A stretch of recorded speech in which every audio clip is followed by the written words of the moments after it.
오늘 함께 은혜 받으실 하나님의 말씀은 누가복음 14장 15절에서 24절까지의 말씀이 되겠습니다. 신약성경 누가복음 14장 15절에서 24절까지의 말씀 함께 봉독하시겠습니다.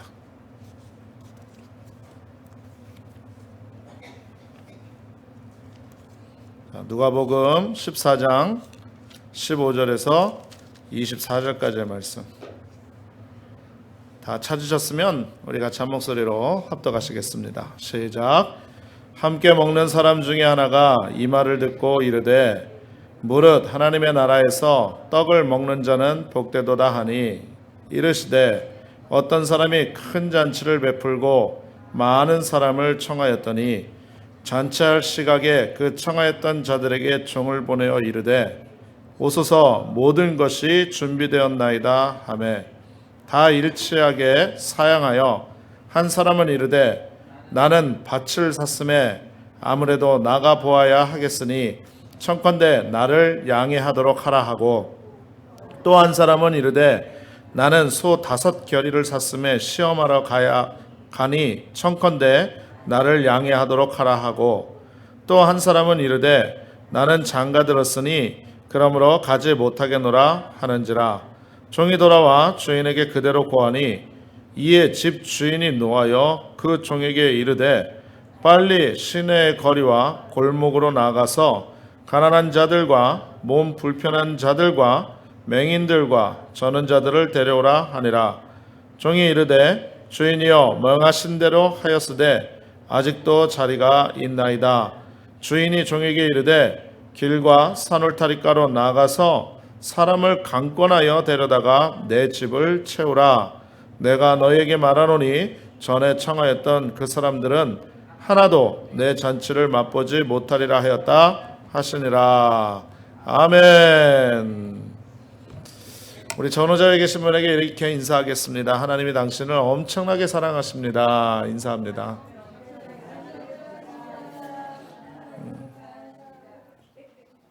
한 번 더 인사하실 때요, 이렇게 잇몸이 보일 정도로 활짝 웃으시면서 인사하시면 좋겠습니다.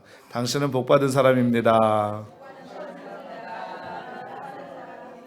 한 번 더 인사하실 때 당신은 잘 될 수밖에 없습니다.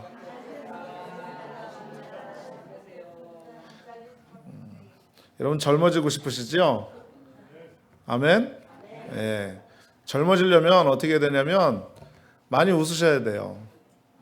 안면 근육을 많이 쓰면 쓸수록 젊어진다고 합니다. 주름도 펴지고. 그런데 그 방법이 뭐냐면 잇몸이 보이게 웃으시는 거예요. 그러면 안 쓰던 안면 근육을 사용하게 되고요. 그리고 그 안 쓰던 안면 근육을 사용함으로 말미암아서 젊어지고 주름도 펴지고 얼굴도 환해지고 할렐루야. 네, 그렇게 되는 겁니다. 여러분들 웃으며 사시기를 주님의 이름으로 축원드리겠습니다. 아유 목사님 웃을 일이 있어야 웃죠. 웃을 일이 없어도 우리 주님 때문에 웃으시기를 주님의 이름으로 축원합니다. 성령 때문에 웃으시기를 주님의 이름으로 축원합니다. 하나님 때문에 웃으시기를 주님의 이름으로 축원합니다. 여러분 하나님께서 저와 여러분 가운데 함께 하시는 거 믿으시지요? 이 자리에 임재해 계신 거 믿으시지요? 네, 우리는 항상 예배 때마다 우리 가운데 거하시는 성령 하나님의 그 능력을 의지하면서 예배해야만 될 줄로 믿습니다. 여러분들께서 기도해 주셔서 제가 지난 월요일부터 목요일까지 애틀란타에서 열리는 우리 순복음 북미 총회에 잘 참석을 하고 왔습니다. 몸은 굉장히 피곤해요. 왜 그러냐면은 하루에 잠을 3시간도 못 잤어요. 뭐 성회다, 뭐 조찬기도회다, 세미나다, 또 지방예별 모임이다, 또 여러 가지 스케줄 빡빡한 일정 때문에 굉장히 몸이 피곤했는데 제 영적으로는 굉장히 은혜 많이 받는 그런 시간이었었습니다. 특별히 말씀과 기도 가운데 더 집중해야 된다는 것을 우리 여의도순복음교회 당회장 되시는 이영호 목사님 통해서 다시 한번 귀한 은혜를 깨달았고요. 무엇보다도 성령 충만이 제일이다라는 것을 참 은혜로 많이 느끼고 왔습니다. 수요일 날이죠. 수요일 날 그 아틀란타 연합장로교회라고 정인수 목사님께서 심무하시는 교회에서 둘째 날 성회가 있었어요. 그 성전이 애틀랜타에서는 대형 교회입니다. 한 800명 들어가는 성전인데요. 그날 저녁에 모인 사람들의 숫자가 거진 1,100명, 1,200명에 육박할 정도로 그렇게 많이 모였습니다. 모인 사람들이 말씀하기를 뭐라고 얘기를 했냐면 아틀란타 역사 이래 연합부흥 집회로 모였는데 한 번도 이런 적이 없는데 오늘 처음으로 이렇게 많이 모였습니다. 라는 그런 이야기를 들었습니다. 정말로 앉을 자리가 없어가지고요. 의자 옆에다가 보조 의자를 놓고 간의 의자를 놓고 복도까지 꽉 채워서 앉았고요. 또 성전에 들어오지 못한 성도님들은 밖에서 그냥 모니터로 예배를 드리는 그런 모습이 되어졌거든요. 그런데 무엇보다도 중요한 것은 성령께서 굉장히 역사하시는 하나님의 성이었다라는 것을 정말로 잘 깨달을 수가 있었습니다. 아무래도 이제 여기 오클라호마에서 제가 목회를 하다가 애틀란타 대도시에 가서 이렇게 큰 교회를 대형 교회에 이렇게 예배를 참석하려고 자리에 앉아 있다 보니까 궁금한 거예요. 뭐가 궁금하냐면 아니 이 교회는 어떻게 해서 이렇게 큰 교회가 됐을까? 우리 성도님들이 많이 모이시는 그런 교회가 됐을까? 도대체 비결이 뭘까? 도대체 이유가 뭘까? 라고 굉장히 고민하던 차에 우리 성령께서 저에게 큰 은혜를 주신 게 바로 뭐냐면 그 교회의 특징이 뭐냐면 성령의 역사에 대한 배려가 굉장히 크다라는 거죠. 장로교회인데도 불구하고 순복음보다 더 뜨거운 그런 성령의 역사를 인정하는 교회였었습니다. 그래서 제가 그것을 보면서 그래 조직이나 빌딩이나 어떠한 다른 것들이 하나님의 부흥의 역사를 이루어내는 것이 아니라 성령께서 역사하시면 성령께서 함께 하시면 성령이 운행하시면 할렐루야 그것에는 반드시 부흥이 있고 그것에는 반드시 하나님의 역사가 있구나라는 것을 깨닫게 되었습니다. 사랑하는 우리 성도님들이요, 우리 모두 성령 충만하십시다. 할렐루야. 성령 충만하면 우리 교회 부흥합니다. 성령 충만하면 모든 문제가 떠나가는 줄로 믿습니다. 성령 충만하면 모든 질병이 치료되어지는 줄로 믿습니다.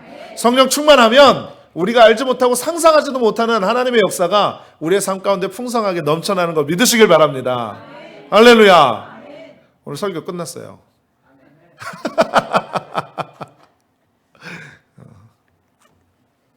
한번 따라 말씀하시겠습니다. 텅 빈 마음에 역사하시는 성령님.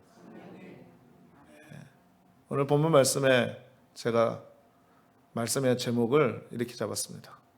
결론은 이겁니다. 성령으로 충만해야 된다. 우리 가운데 채우시는 하나님, 그 은혜의 역사를 오늘 본문을 통해서 은혜를 나누길 원하는 것입니다. 여러분, 기독교가 뭡니까? 기독교는 잔치의 종교입니다. 믿으십니까? 구원의 잔치, 은혜의 잔치, 소망의 잔치가 있는 곳이라는 거죠. 그래서 예배를 영어로 뭐라고 얘기를 하냐면 celebration이라고 얘기를 합니다. 축제라는 거죠. 할렐루야. 그래서 예배는 하나님을 만나고 성령의 임재하심을 체험하고 우리의 모든 문제가 해결함을 받고 기쁘고 즐겁고 행복한 것이 바로 예배입니다. 그 예배를 드리는 장소가 교회인 것이고요. 그 교회에는 늘 하나님의 역사가 임하는 것. 그래서 기독교는 잔치의 종교다 이렇게 말씀할 수가 있죠. 여러분, 잔치하면 생각나는 게 뭐가 있겠습니까? 풍성한 먹거리, 또 흥겨운 음악, 모든 것들 다 중요하겠지만 잔치에서 제일 중요한 건 바로 뭐냐면 사람들이 많이 모여야 된다는 것이죠. 뭐니 해도 사람들이 북적북적 대고 같이 막 인산인해를 이루어야 그 잔치가 도대체 무슨 흥미로운 잔치일까? 라고 관심도 갖게 되는 거고요. 그리고 같이 있다 보니까 그 흥이 배가 되어서 그 잔치 자리를 즐겁게 보낼 수 있다는 것입니다. 여러분, 근데 오늘 본문을 보십시오. 오늘 말씀은 예수님께서 잔치 자리에 대해서 말씀을 하고 있는데 여러 가지 핑계를 대면서 실제 잔치에 오지 않는 사람들에 대해서 말씀하고 있다는 거죠. 초대한 사람들이 오지 않자 화가 난 주인은요, 종들에게 길거리에 나가서 누구든지 데려오라고 합니다. 그리고 그 잔치 자리를 그 사람들이 채우게 되는 이 비유의 모습이 나와 있는데 이게 바로 주된 내용이라는 거죠. 여러분, 그렇다면 이 비유를 통해서 우리에게 주시는 영적 교훈은 과연 무엇이겠냐라는 것입니다. 오늘 이 은혜를 함께 나누길 원하는데요. 살아계신 하나님의 말씀의 능력이 저와 여러분의 삶을 변화시키고 우리의 영적인 은혜 가운데 배부르게 하시는, 영적으로 배부르게 하시는 놀라운 역사가 넘쳐나게 될 줄로 믿습니다. 자, 먼저 말씀드리고 싶은 것은 비유에 나오는 사람들을 먼저 말씀드리려고 합니다. 자, 이 비유의 은혜를 깨닫기 위해서는요, 먼저 각각의 등장인물이 누구를 의미하는 것인지 알아야 할 필요가 있다는 것이죠. 여러분 한번 생각해 보세요. 옛날 우리 어릴 적 교회 다녔을 때 한 번쯤 성경에 있는 이야기를 가지고 성극 한번 해본 적 다 있으시지 않으십니까? 또 때로는 그 성극에 내가 주인공이 되거나 아니면 등장인물이 되어서 하나님의 그 말씀을 성극으로 많은 사람들에게 잘 전달하는 그런 옛 추억들이 하나쯤 있게 되어져 있는데요. 오늘 이 비유를 연극 무대의 한 장면이라고 생각을 한번 해보세요. 말씀을 들으면서 이 말씀이 내게 어려운 말씀이 아니라 이 말씀의 상황들을 머릿속으로 한번 생각해 보자는 거죠. 자, 등장인물이 여럿이 나옵니다. 자, 먼저 잔치를 여는 사람이 나오죠. 성경에서 뭐라고 얘기를 하느냐? 15절에 보니까 16절에 보니까 이렇게 말씀합니다. 이르시되 어떤 사람이 큰 잔치를 베풀고 많은 사람을 청하였더니 라고 말씀하고 있는 것을 볼 수가 있죠. 또 21절에 보니까 종이 돌아와 주인에게 그대로 고하니 라고 하면서 이에 집주인이 노하여 라고 말씀하고 있는 것을 볼 수가 있습니다. 그러니까 어떤 사람이라는 성경의 표현과 집주인, 주인이라는 것은 동일 인물인 것을 말하고 있는 것입니다.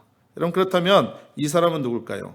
바로 여기에서 어떤 사람이란 하나님을 의미하고 있다는 것입니다.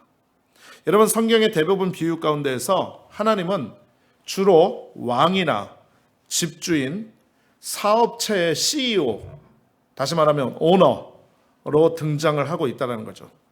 이건 무엇을 의미하냐면 하나같이 나름대로 힘을 지닌 존재로 비유되고 있다는 것입니다. 여러분, 우리 하나님은 전능하신 하나님인 줄로 믿습니다. 모든 것이 능하신 하나님인 줄로 믿습니다. 우리 삶의 주인이 되시는 줄로 믿습니다. 여러분, 그러므로 오늘 비유에 나오는 집주인은 바로 우리 하나님을 말씀하고 있다는 거죠. 자, 그 다음에 또 다른 등장인물이 있는데요. 누가 나옵니까? 종이 나오죠. 집주인의 명을 받아서 거리로 나간 종이 있습니다. 이 종은 과연 누구를 의미할까요? 여러분 말씀해 보시겠어요? 이 종이 누구를 말하는 것 같습니까? 이 종은 예수님을 의미하는 것입니다. 왜냐하면 하나님께서는요, 우리를 주님의 나라, 주님의 삶이라고 하는 큰 잔치로 초대하기 위해서 예수님을 보내셨다는 것이죠. 다시 말씀드리면 예수님께서 이 땅에 오심으로 말미암아서 죽으시고 십자가에 달리시는 은혜를 통하여 죽었던 우리를 살리고 영생의 은혜를 갖게 하셨습니다. 다시 말씀드리면 예수님께서 죽으신 이유는 우리가 이 땅에서 삶을 마치고 나면 천국에 갈 수 있도록 그 길을 열어주셨다는 것입니다. 믿으시면 아멘. 여러분, 천국은 잔치자리입니다. 할렐루야. 예수님께서 죽으심으로 말미암아서 우리가 잔치에 참여할 수 있는 특권을 얻었다는 것이죠. 그래서 우리 예수님은 종으로 이 땅에 오신 것입니다. 여러분, 마태복음 22장을 보게 되면은 이 똑같은 비유가 나와 있는데요. 마태복음의 비유는 조금 비극적입니다. 왜냐하면 마태복음의 종은요, 사람들을 초대하러 갔다가 결국 그들에게 죽임을 당한다라고 그렇게 기록이 되어져 있거든요. 그러니 여러분 잘 생각해 보세요. 이 비유에서는요, 종은 예수님 자신을 말씀하고 있고요. 이 말씀이 비유이기도 하지만 예수님께서 인류를 위해서 십자가를 지시겠다라는 예언의 말씀이 되기도 하는 것입니다. 믿으십니까? 할렐루야. 이해가 되시죠? 그래서 집주인은 하나님, 그리고 집주인의 명을 받은 종은 예수님을 의미하고 있다는 거죠. 자, 그렇다면 다음 등장인물이 또 나옵니다. 그게 누구냐면 잔치에 초대된 사람들. 하나의 그룹으로 이야기를 좀 하겠습니다. 여러분, 이 잔치에 초대된 사람 과연 누굴까요?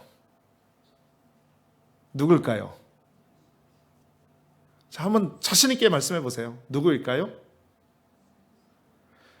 여러분, 제가 여기서 질문을 드리는 이유가 있어요. 왜 그러냐면 오늘 본문의 말씀을 여러분들께서 가정에서나 아니면 신앙생활 하다가 읽으시게 되면은 간혹가다 이런 착각에 빠질 때가 있습니다. 뭐냐면 이 말씀은 믿지 않는 자들을 전도해서 데리고 와서 하나님의 잔치 자리에 참여시켜라 라는 사명의 말씀으로 이해할 때가 많이 있습니다.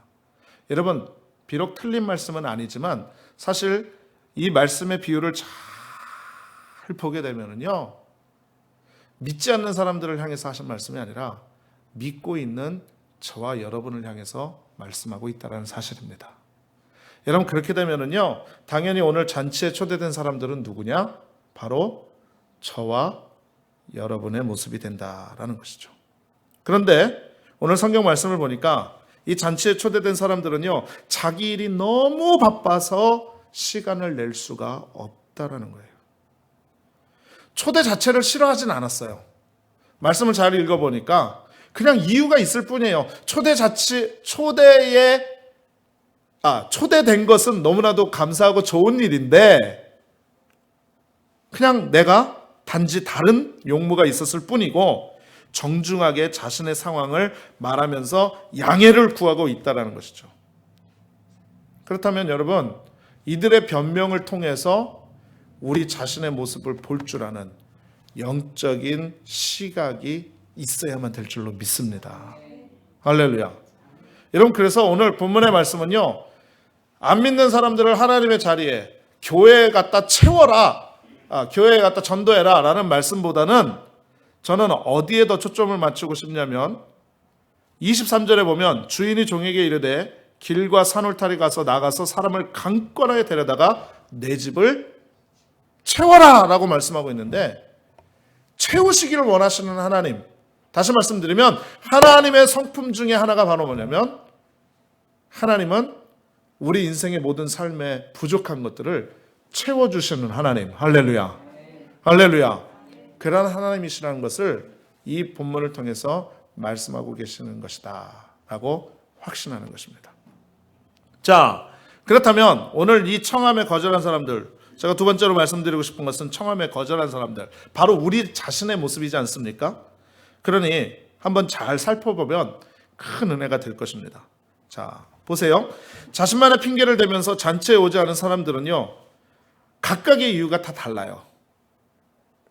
그렇죠?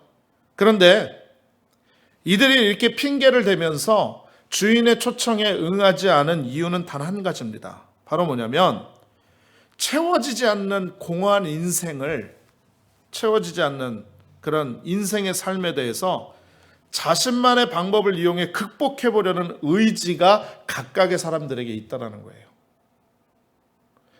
다시 달리 바꾸어서 말씀을 드리고자 한다면 여러분, 우리의 채움은 어디에서 시작이 됩니까?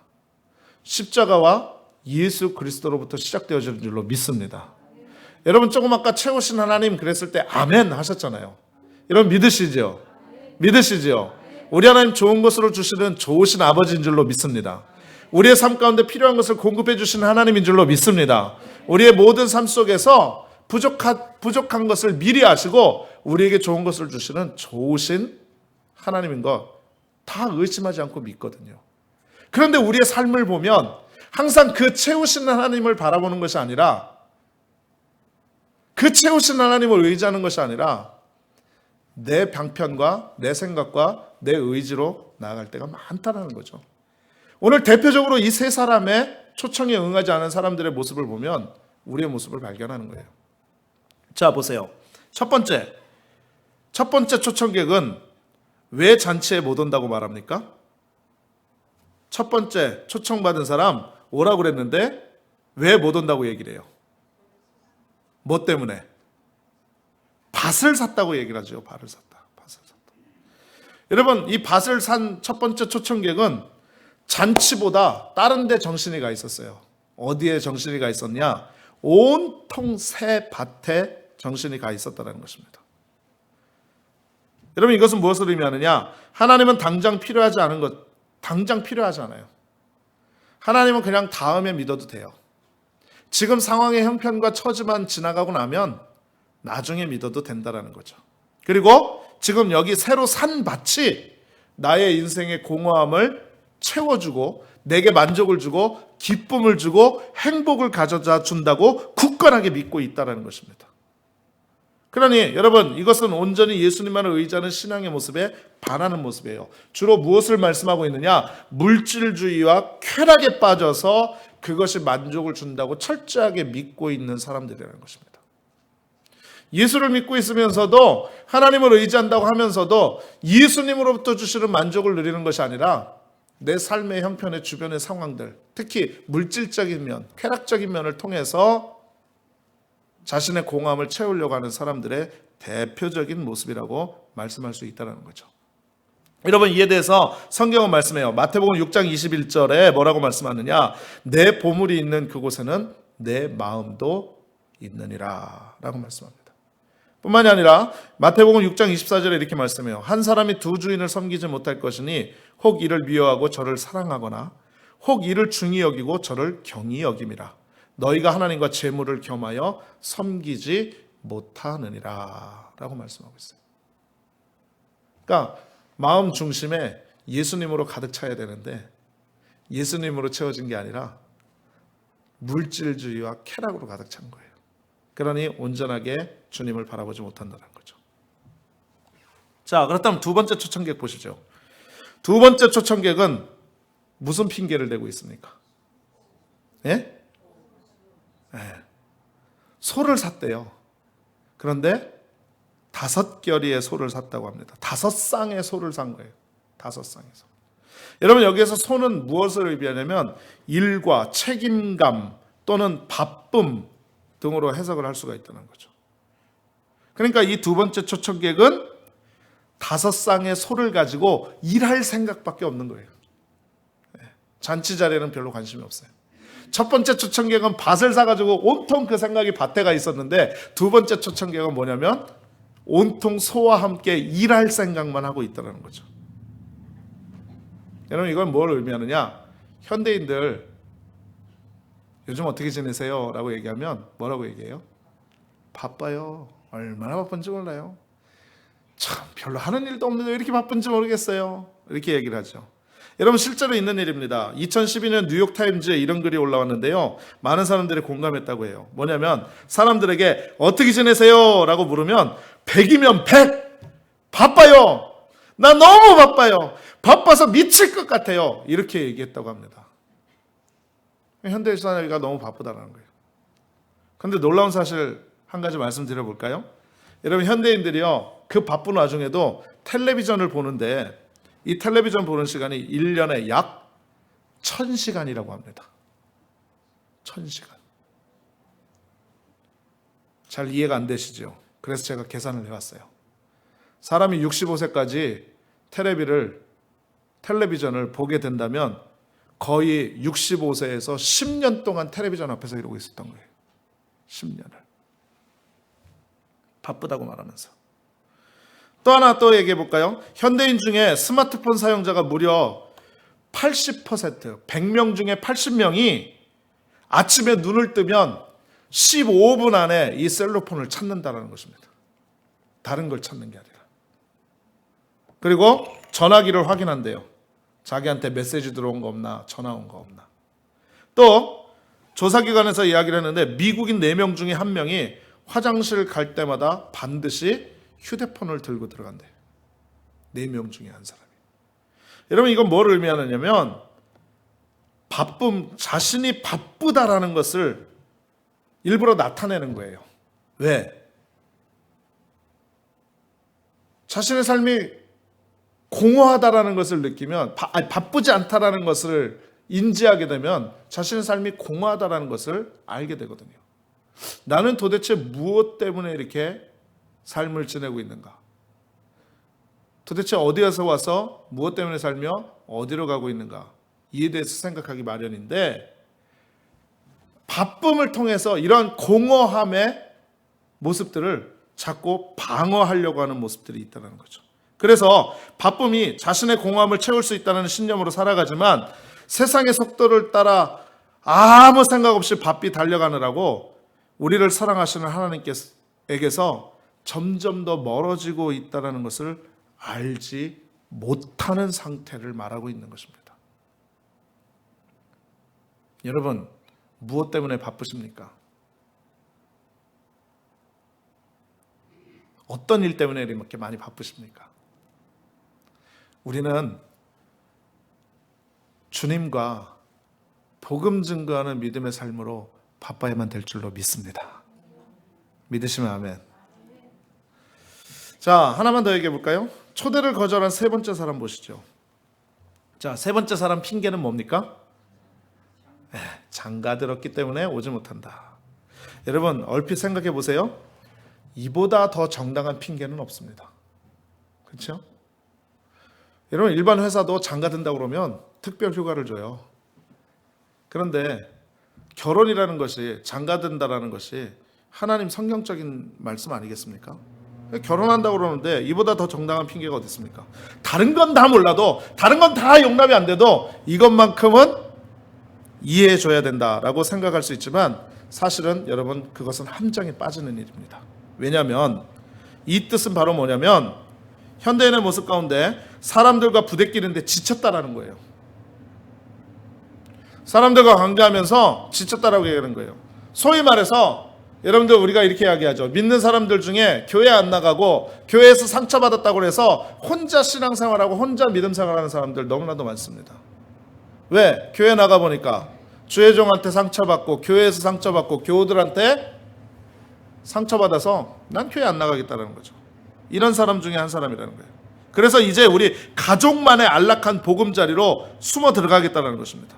그래서 운동장만한 텔레비전을 구입해가지고 집에 딱 설치해놓고 나는 이것만 보면서 살겠다라고 안주하는 거예요. 그래서 북적대는 세상에서 벗어나서 가족들하고만 오붓하게 살고 싶다라는 그런 모습을 성경에서 말씀해주고 있다는 거죠. 더 쉽게 얘기하면 신앙생활 해봐야, 교회 생활 해봐야 별거 없다 생각해서 믿음을 포기하고 스스로 주저앉는 모습을 말씀하고 있다는 것입니다. 예수님께서 말씀하시는 오늘 핑계를 대는 세 사람의 모습들이 다 우리 안에 있는 모습들이라는 거예요.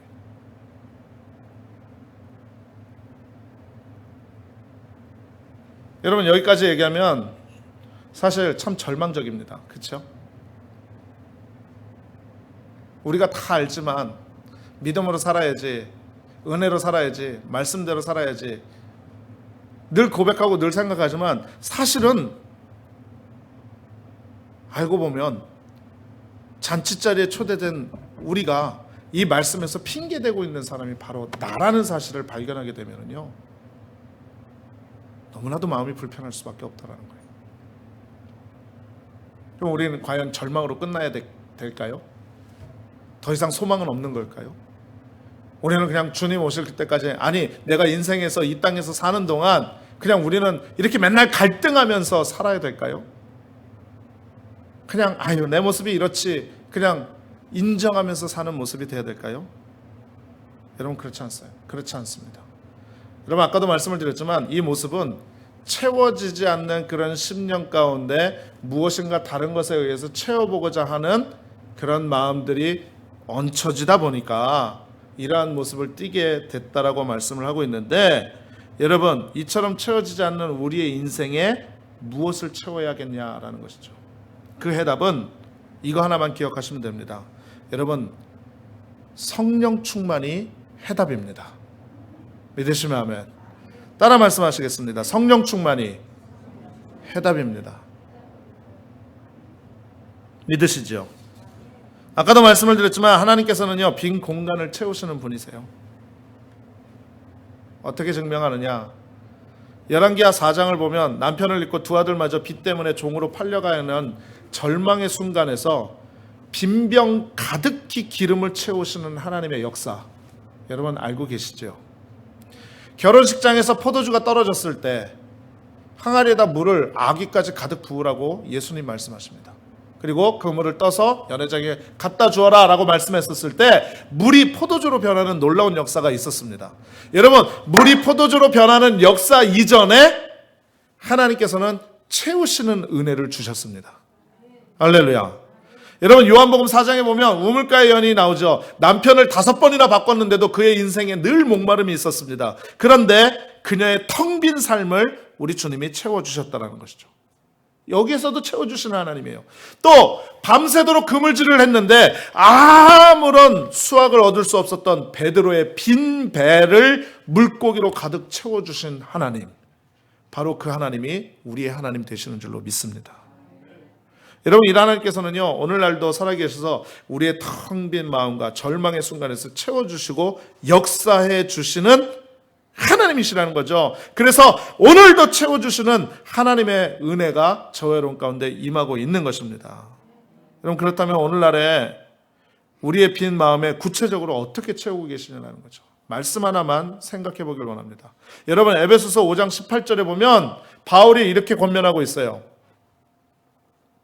술 취하지 말라. 이는 방탕한 것이니 오직 성령의 충만함을 받으라. 믿으시면 아멘. 할렐루야.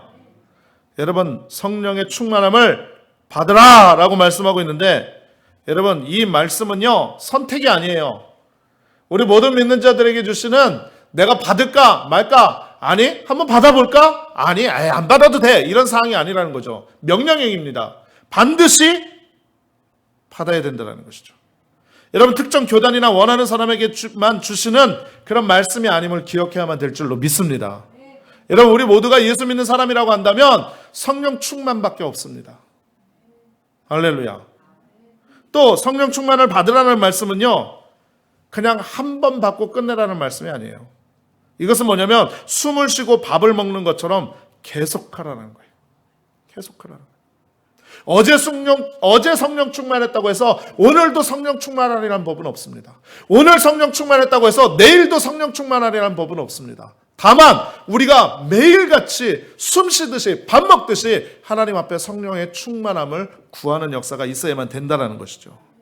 여러분 그러면 우리 주님께서 이렇게 말씀합니다. 삶이 우리를 짓누르면 다시금 성령으로 충만함을 받으라. 그러면 새 힘이 솟아날 것이다.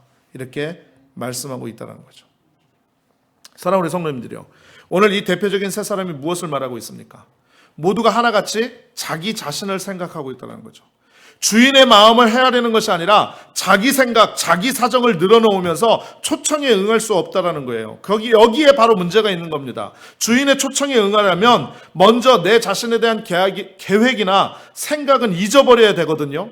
그래서 주의 뜻에 맞춰가는 귀한 믿음의 삶으로 내 자신을 내려놓을 때 하나님의 주인의 잔치자리에 참여하는 믿음의 백성이 되어질 수가 있는데 이건 그냥 노력이나 수양이나 도덕으로 되어지는 것이 아니라 성령 충만할 때 이루어질 수 있다는 것입니다. 할렐루야.